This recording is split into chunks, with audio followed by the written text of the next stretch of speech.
So remember that head to heart bifurcation issue that I talked about a few minutes ago?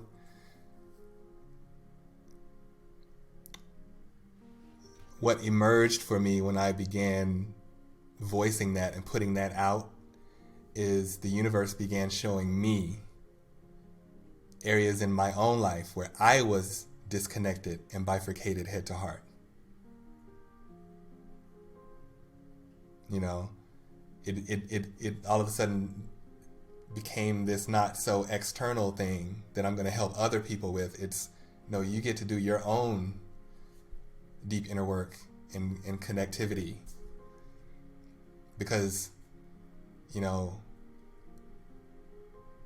especially in the last 2.5 years, 2.5, 3 years, I've noticed where I've been disconnected head to heart and where I get to allow my authentic self to emerge and shine and be seen. Because I had all kinds of constructs in my head about how I'm supposed to be in the world, how I'm supposed to show up, you know, how I'm supposed to present myself. And it was just that. It was all a performance. And for a while I couldn't figure out, like I would have these brain fogs and go blank and stuff like that. And I couldn't figure out why. And it took me having to hire a coach who was female to help me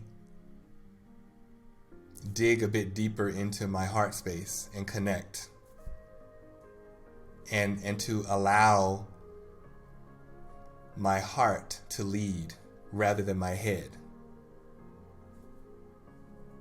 That's been the biggest and ongoing lesson for me over the last couple of years, is recognizing where in my life, in my own life, that I've been disconnected head to heart, and allowing myself to be vulnerable with myself first, and then also with others. You know, this whole perfectionist thing, you know, perfectionism for me is a disease. It's a perpetual state of not enoughness. That I'm never, you know, I'm never good enough, so I have to strive to be, you know, for this image of what good enough is that I've made up in my head. That's not reality. It's not authentic. So I'm always chasing after this inauthentic performance. And then when I don't rise to that inauthentic performance, I then weaponize that and beat myself down even more. So when I recognized that pattern, I was like, you know, like you mentioned earlier that fight that we men feel like we have to move through the world all the time. And it's this constant fight. And I got to a point where I said to myself, enough. I'm so goddamn tired of fighting.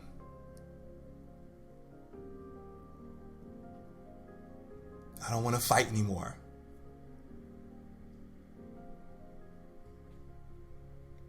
I'm exhausted. It's very tiring. And that's real. It's so exhausting. Yeah. And that's real. So draining. It's exhausting. It's draining. And it's no way to live.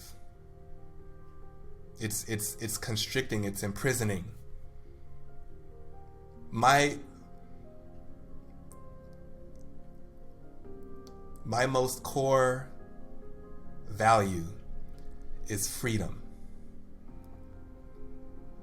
And I feel like I have only in the last year allowed myself to truly begin the process of stepping into my freedom. I've never known what real freedom is before. I'm only now beginning to really step into it, to allow myself to step into it. And a big part of that is allowing myself to lead with my heart. Something that I never, for the majority of my life, never felt safe enough to do.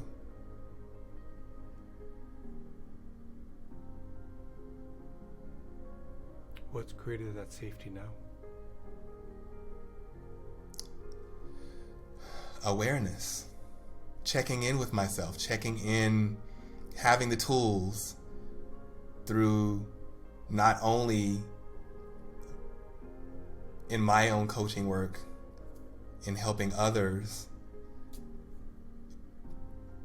but learning and utilizing those same tools for myself. To check in with myself, check in with my limited thinking. You know, we sometimes call them thinking traps. You know, being aware of my thinking traps and challenging them. Being aware of what is actually happening in my body.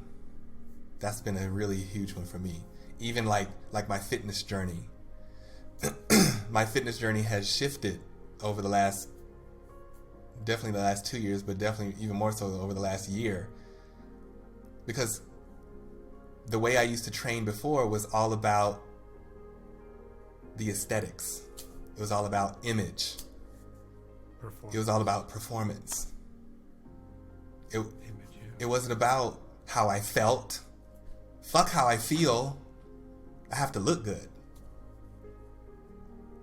And now it's reversed.